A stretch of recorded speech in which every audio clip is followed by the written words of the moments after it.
The Malaysian Bar Council has called on its government to refuse to accept any unaccompanied children seeking asylum under the swap deal with Australia. 13 unaccompanied children are part of a group of 55 asylum seekers who are having health and security checks on Christmas Island, pending removal to Malaysia.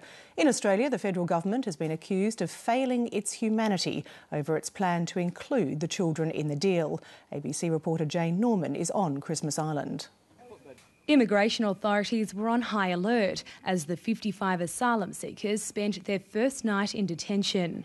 It's understood the group was upset and disappointed when dealt the news that their stay in Australia would be short-lived. But pressure is mounting on the federal government to relax its hardline stance in relation to the children in the group. 13 arrived unaccompanied.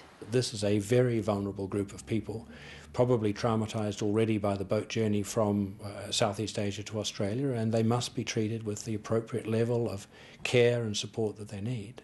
The United Nations is already responsible for more than 1,000 unaccompanied children in Malaysia.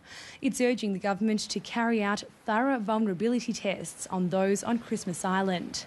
Even some on the conservative side of politics are highly critical of any move to offload children overseas. I think it is absolutely indefensible for Australia, a prosperous country, to send children by themselves to another country. I think we are failing in humanity in doing that.